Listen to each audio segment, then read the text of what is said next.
Here's Uwe Boll, and today it's Uwe Boll RAW time in English. So updates on Run. We finally are able, because we had a deal with UTA, shelling the film for us, what didn't really work out. So I was finally able to get out of the contract, and now I have 2 or 3 offers for Run for the US distribution. So Run soon will get a deal and hopefully in summer get out in the US before or the whole world at the same time. First Shift comes now in the next 4 to 6 weeks out on DVD and Blu-ray in Italy, England, and Germany. And I'm very happy that they do actually Blu-rays and DVDs, because I can do my director's commentary and so on. And I will, of course, do the typical Uwe Boll, nothing hold back director commentary. So, and Dark Knight will be, the title will be Citizen Vigilante,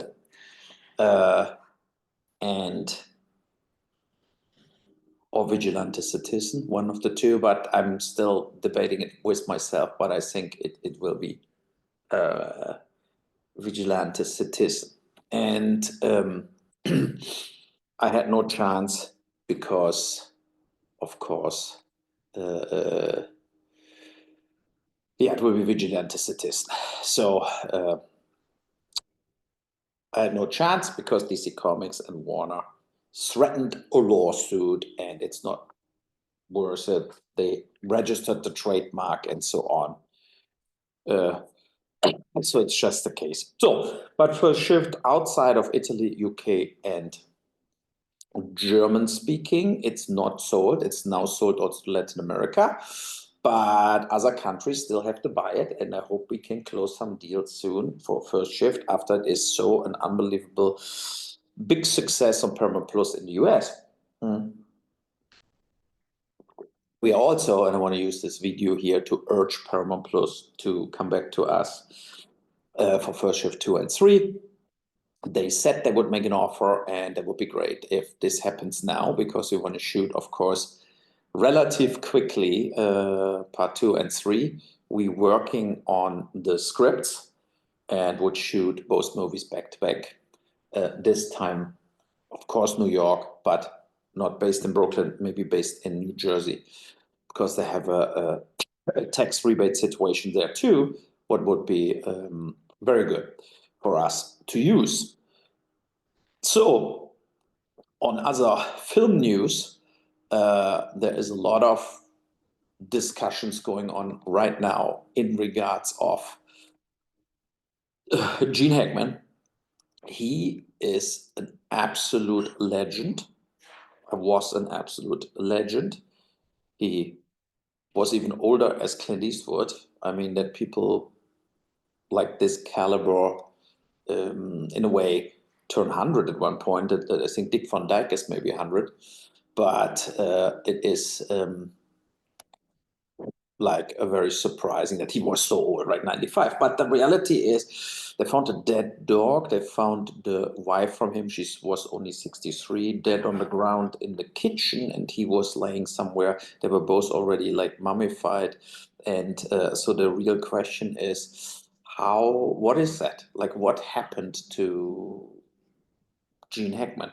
The sheriff said it's no foul play, whatever. And they thought it's maybe gas, carbon monoxide, what can get out through the heating system or through open fireplaces. But they were all found in different rooms. So the question is really like, so what happens there? Maybe Gene Hackman died on old age, and then she did suicide and killed the dog too. But there were 3 dogs, 2 dogs survived, 1 dog is killed. So nothing really makes sense, to be honest. You know, but I mean, she was only 63, so why she should kill herself? She was, I think, aware that like that she let's say will live way longer as him, right? So it cannot be like a surprise for her. And that's the thing what goes around in my brain, that I really don't know what to say about it. It's this kind of um, a very, very strange situation where you really don't know what to say. So I'm in the middle, but I'm definitely looking around for and want to find out what happened in that house. It's a sad ending for a total legend, and crazy. Yeah, then what we have, right? Bond, James Bond, Barbara Broccoli. She sold the rights to James Bond to Amazon. I mean, Amazon bought MGM, MGM had James Bond. They couldn't find a new Bond. It was all like kind of screwed up after Daniel Craig made himself getting killed on camera. So that was clever from him, because then he knows they cannot ask me, and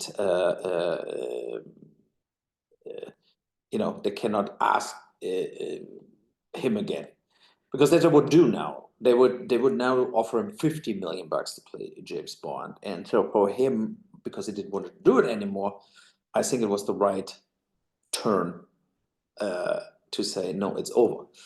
So, and now MGM will take over, and they have basically the heart of the production team from England is gone.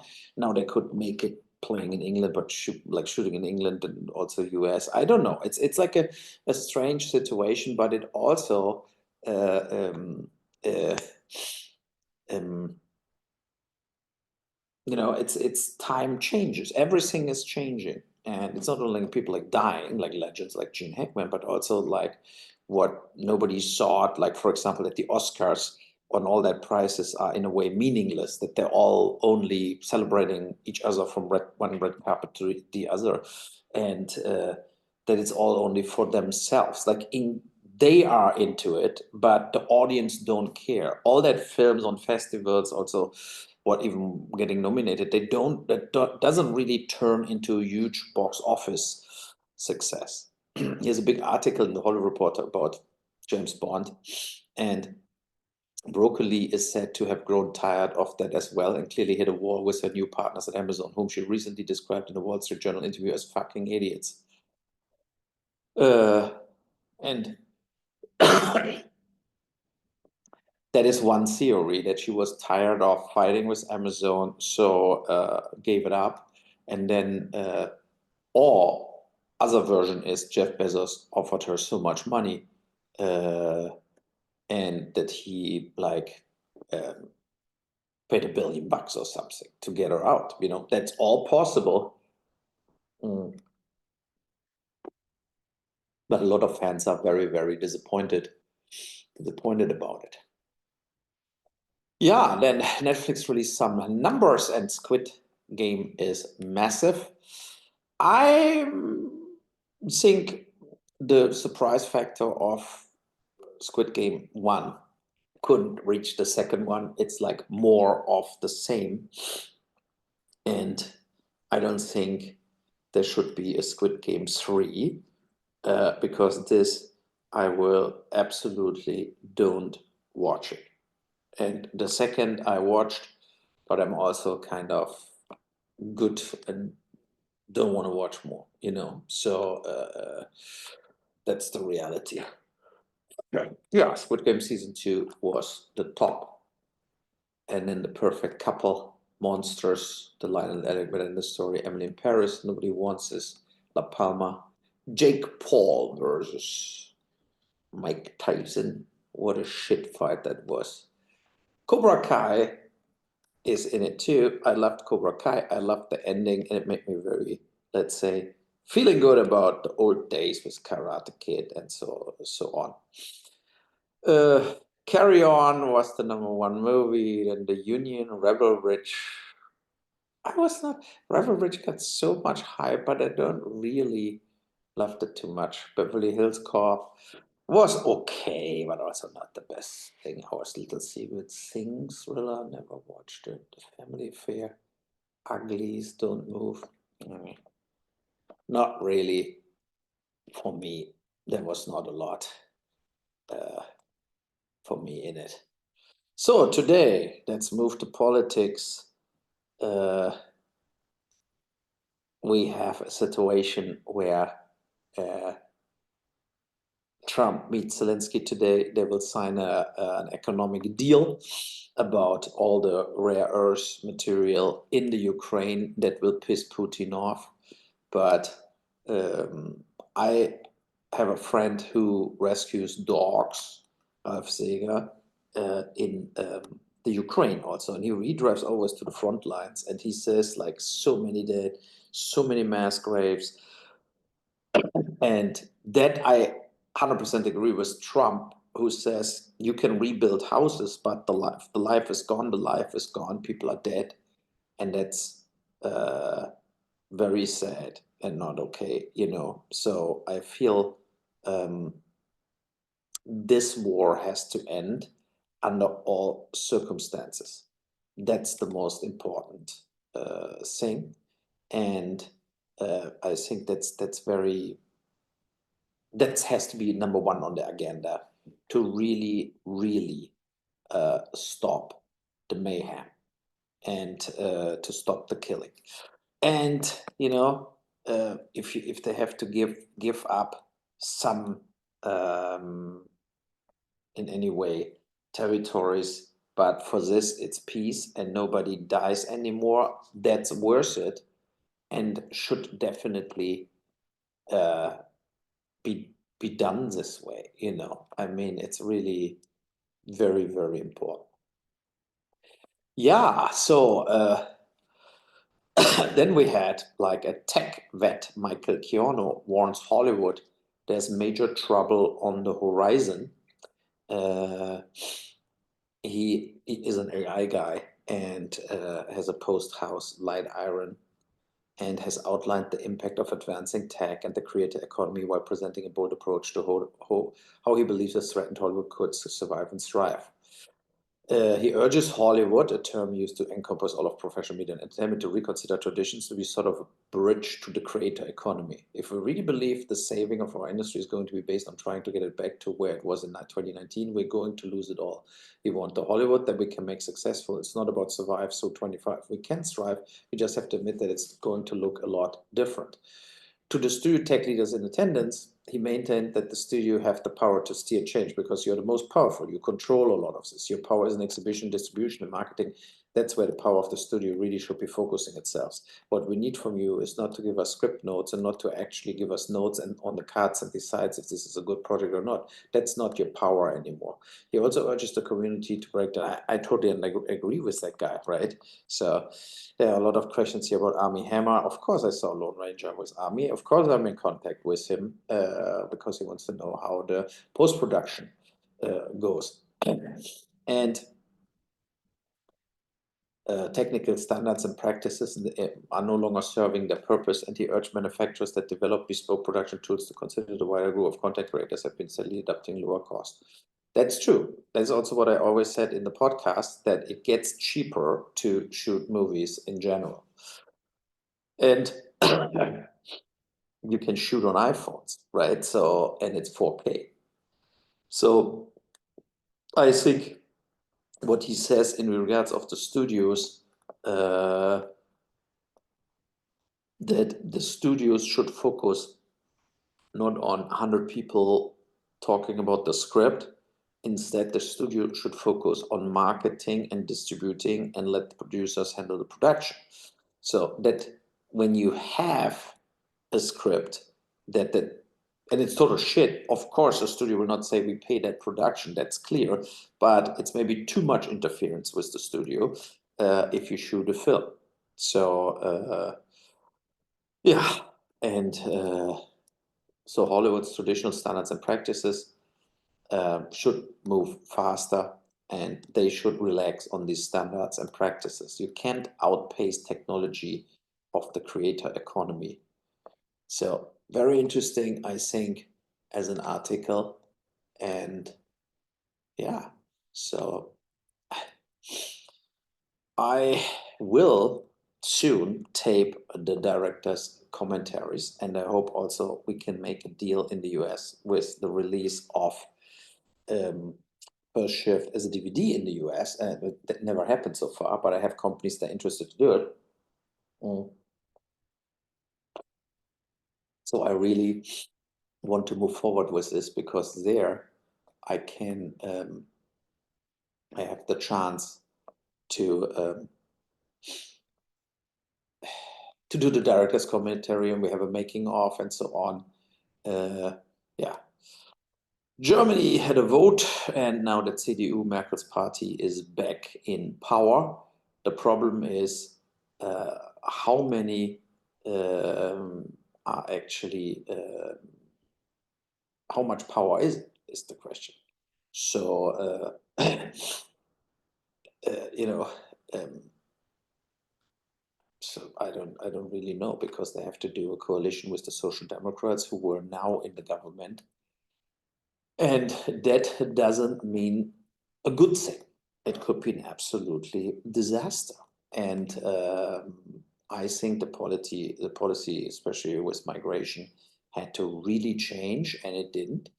And so now we will see in what direction here everything goes. So in the good old Germany. So yeah, First Shift was not as good as Stoic, Rampage, or Darfur.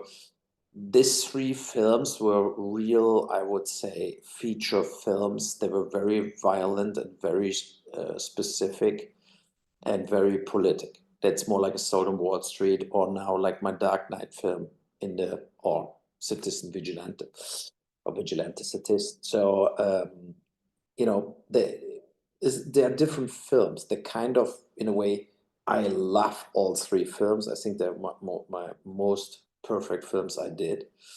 But First Shift is exactly how we see it, totally working for the streamer audience. It's a feel-good cop film, buddy cop film, a little like Bad Boys, Die Hard, whatever, this kind of films. Playing in New York, selling the city. City looks great. Gino Pizzi and Kristen Renton are very good together. And so I think that this success of First Shift, no film from me was better on streaming in results as First Shift. And I think it's a special kind of a TV series pilot what we shot. And now we want to do part 2 and part 3. We wanted to do 8-part miniseries out of it, but that Paramount Plus looks like they don't want that. So we move to 2 more films, what's more typical for me maybe also. And that's what we want to do, because I enjoyed a lot the work in New York with the actors. I had a lot of fun. And yeah, you know, that's the thing. And that's the reason I want to continue. I want to continue this. Somebody asked me what my favorite film is. Has Dark Knight to have the potential to be your best? I think Dark Knight has the grit and the violence of like my best films, like exactly Rampage, Stoic, Darfur, you know, and has of course also blood effects like in Seed, sometimes very gory. I think it's a very political film also. It's an action film with a brain, similar to Rampage 1. You could name it almost Rampage for a New Beginning, right? And as an undertitle. So, and it's a very polarized worldview in it. And I hope when it's done that it will be in my favorite top 5 of all my films. So, you know, Postal is always also up there because it's so much fun shooting it. And I'm very proud that I did Postal. And I think Postal is kind of a standalone classic. Yeah. Yeah, so that was it. I wish you all the best. This comes out then also in the US here over Gary Otto, over the Uwe Boll podcast stuff. And I will post it also on YouTube. Don't forget to sign on Uwe _Boll _films. Follow me on Instagram. Follow me Uwe Boll 7 on Twitter. And also Facebook, but also then my YouTube channel. I need more subscriptions. Okie dokie.